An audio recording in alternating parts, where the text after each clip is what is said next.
जब पूजन के लिए जनकपुर के अंदर, नेपाल में है जनकपुर, जानकी जी का बड़ा सुंदर मंदिर है। हम लोग 5-7 दिन वहां थे। बहुत सुंदर हमारा एक कार्यक्रम था नेपाल में, जनकपुर में, और मंदिर के एकदम नजदीक ही हम लोग रुके थे। तो माँ सीता जो थी वो तो भूमि पुत्री थी, और भूमि पुत्री भी कैसी थी, क्योंकि जब रावण ने कई ऋषि मुनियों का जो वध किया, राक्षसी अत्याचार जो उसका था, तो ऋषि मुनियों के रक्त को गाड़ दिया था जमीन के अंदर, एक कलश में, एक कोई संदूक पेटी के अंदर। और जैसे हम लोग कहते हैं कि धन जो है जमीन में धन सरकता है, आज भी कई लोग जो वो चक्कर में रहते कि कहीं हंडा वंडा मिल जाए तो बढ़िया काम हो जाए, बाबा जम जाए बढ़िया। हाँ, तो मैं भी कई बार सोचता कि बाबा अगर हंडा वंडा मिल जाए तो बस अपन कथा ही करेंगे, कुछ नहीं करेंगे दूसरा। तो धन जो है वो धन सरकता है असलियत में। धन में, लक्ष्मी में, यानी स्वर्ण के अंदर एक ऐसी शक्ति रहती है कि आप समझ लो आज यहाँ पे हंडा गाड़ो, आप लोगों को नहीं बोल रहा मैं, लेकिन आप जहां पे ऐसा हंडा रखेंगे पैसों का, स्वर्ण का, वो चलता है जमीन में।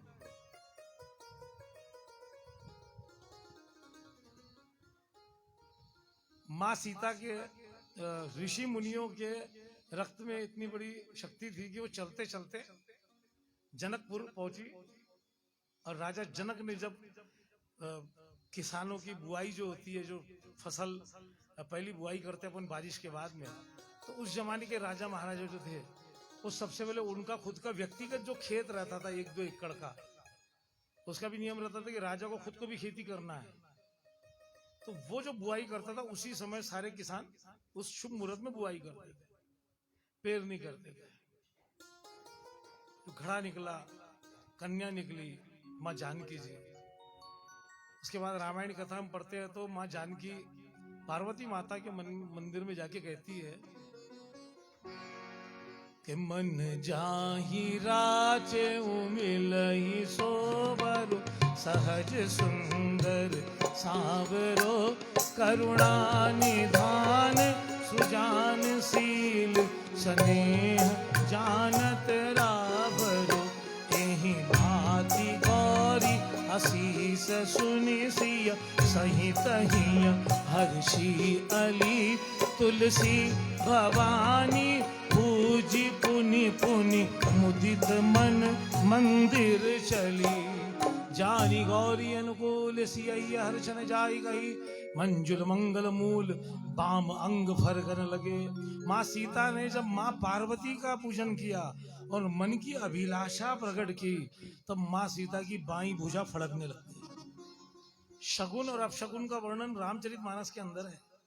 साइंस माने या ना माने, लेकिन हमारा धर्मशास्त्र जो है शगुन और अपशगुन को मानता है। बाईं भुजा फड़कने लग गई और माँ सीता की प्रार्थना से माँ पार्वती रीझ गई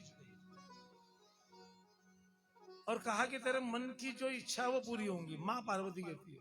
माँ पार्वती का स्वरूप जो है जगदम्बा के 51 शक्तिपीठ, 51 स्वरूप, लेकिन विशेष रूप से माँ पार्वती का जो स्वरूप है वो तत्क्षण रीझ जाता है।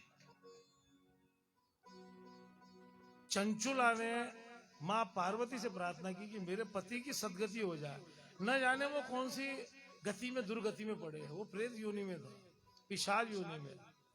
और माँ पार्वती ने उसको शिव महापुराण कथा सुनाने की पूरी व्यवस्था की।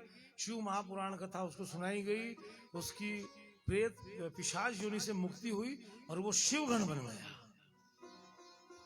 तो शिव महापुराण की कथा सुनने के बाद में, या भगवान शंकर की आप भक्ति करते हैं, भगवान भोलेनाथ आपके इष्ट है, तो भगवान भोलेनाथ की भक्ति करने वालों को भोलेनाथ का फल ये मिलता है कि भगवान उनको अपनी सेवा में ले लेते हैं, शिवगण बना लेते हैं। अब मैं तो क्या विद्यार्थी व्यक्ति हूँ इस मामले में, कथाओं में मैं सुनते रहता हूँ, अच्छे अच्छे विद्वानों को सुनता हूँ, बड़ा अच्छा लगता है। और उनकी कुछ बातें अच्छी सुनी हुई जो है वो अपने भजनों के प्रोग्राम में और कथाओं में आप लोगों से शेयर करता हूँ। और स्वर्ग की उपमा क्या है वो तो मैंने कुछ विद्वानों से थोड़ी बहुत सुनी, और वो उपमा बताने में मेरा मन ऐसा लगता है कि वो उपमा कहीं फीकी है शिवगण के सामने। भगवान की, शिव जी की भक्ति करने के बाद में जो शिव तत्व प्राप्त होता है, उसके आगे दुनिया की सारी संपत्ति, सारी बातें एकदम धूमिल है, कहीं भी उसके बराबर का वजन नहीं है। तो शिवगण, शिव तत्व, भगवान शिव ने शिवलिंग निराकार और शिवलिंग साकार स्वरूप भी है। भगवान शंकर की पूजा जो है वो निराकार और साकार, ये दोनों स्वरूप की पूजा है। अगर कोई मूर्ति की पूजा अगर है, समझ लो आप, जैसे सामने राम जी का दरबार है, गणेश जी का दरबार है, दत्तात्रेय स्वामी का मंदिर है, गजानन महाराज का मंदिर है, माता रानी का मंदिर है, तो वो स्वरूप है। लेकिन भगवान शिव की, शिवलिंग का स्वरूप जो है, वो स्वरूप बड़ा सगुण भी है और निर्गुण भी है।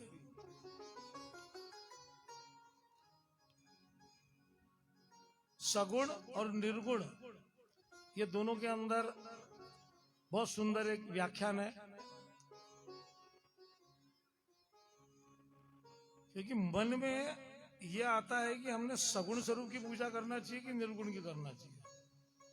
आधे तो हम ही उलझे रहते हैं कि भक्ति कौन सी करना चाहिए, माल कहां मिलता। आधे तो परेशान उसमें ही है कि भक्ति करना किसकी। ये कलियुगी मलिन है, कलियुगी मलिनता है ये। तो भगवान सगुण भी है और भगवान निर्गुण भी है। बिनु पद चलहि सुनहि बिनु काना, बिनु कर करम करहि विधि नाना। भगवान को भक्त याद करता है तो भगवान को पैदल चल के जाते हैं क्या? बोलो तो सही। तो बिनु पद चलहि और सुनहि बिनु काना, बिना कान के निराकार स्वरूप का वर्णन चल रहा है यहाँ। बिनु पग चलहि सुनहि बिनु काना और बिनु कर करम करहि विधि नाना।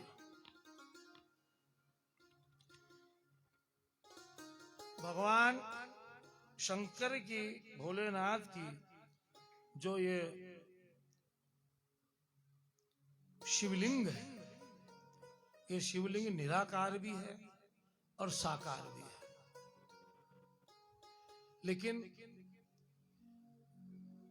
90% संत महात्माओं ने भगवान की पूजा साकार स्वरूप में करने का ही हमको आदेश दिया है और उसी का वर्णन मिला है कि भगवान की साकार स्वरूप में ही पूजा करो। अगर कोई आकार या कोई आपके सामने अगर कोई प्रतिमूर्ति है, कोई मूर्ति है, तो ही व्यक्ति का जो है एक भाव जागृत होता है। और फिर हम लोग कहते हैं कि प्रभु एक और रूप अनेक। कन्हैया के अलग अलग मंदिरों में आप जाओ, अलग अलग स्वरूप मिलेंगे। भगवान शिव के अलग अलग शिवालय में आप जाइए, आपको अलग अलग स्वरूप मिलेंगे। बाबा एक है और रूप अलग है, रूप अनेक है। तो शिवलिंगों की किस तरह से पूरे विश्व में प्रतिष्ठा हुई, और विशेष रूप से आज बड़े सुंदर शिवलिंग, जितने शिवलिंग है उसमें कुछ शिवलिंग की हम आज कथा करेंगे। रोज अलग अलग शिवलिंग की महत्वता,